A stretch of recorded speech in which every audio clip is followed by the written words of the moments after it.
আসসালামু আলাইকুম। একদম হঠাৎ করে চটপটি খাইতে মন চাইলো, একেবারে হঠাৎ। আসলে আমি আমার মেয়েদের থেকে মনে হয় ছোট, মানে খাবারের বেলা আমার মেয়েদের ধৈর্য আছে, আমার ধৈর্য নেই। পরে গরম পানি দিয়ে মানে আধা ঘন্টা চটপটির ডাল মানে ভিজিয়ে রাখছি। 2-3 ঘন্টা ভিজিয়ে রাখলে ভালো হয়, কিন্তু আমি সময় পাই নাই, কারণ আমার এত চটপটি খেতে মন চাইতেছে, ঝাল ঝাল চটপটি।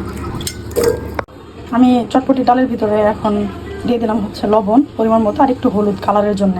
আর এখানে আমি গরম পানি দিয়ে দিব, তাই তাড়াতাড়ি সিদ্ধ হবে। আলহামদুলিল্লাহ, চটপটিটা হয়ে গেছে। এই যে আজকে বিকালের নাস্তা মেয়েদের চটপটি দিব। আর এখানে হচ্ছে এটা হচ্ছে মিষ্টি টক, মানে এটার মধ্যে চিনি দিছি। এটা আমাদের জন্য, এটা আমার বড় মেয়ের জন্য। এটার মধ্যে চিনি দিই, এটা টক মানে। আর এটা হচ্ছে রেডিমেড ফুচকা, কারণ এখন ফুচকা বানানোর সময় খুব একটা নাই হাতে, এর জন্য আমি রেডিমেড ফুচকাটাই ভাবছি। আর এখানে ডিম সিদ্ধ করে নিচ্ছি, এখানে কাঁচামরিচ কুচি, এখানে লেবু, এখানে বোম্বাই মরিচ। যার পছন্দ সে খাবে, আমি খাবো আর কি, মেয়েরা খাবে কিনা জানি না। এটা পেঁয়াজ কুচানো।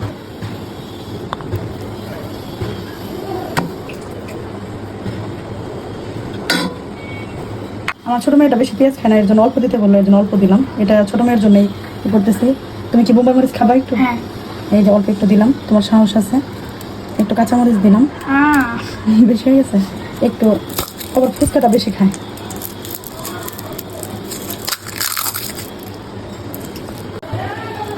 ওরা ডিম দেখে খুব ভয় পায়, এর জন্য আমি ইচ্ছা করে এখানে একটা আস্ত ডিম দিয়ে দিব, যাতে যেন, কারণ চটপটিতে ডিম এটা খাবে কিন্তু এমনি সিদ্ধ খাইতে চায় না, এর জন্য আমি একদম পুরো ডিমটাই দিয়ে দিব।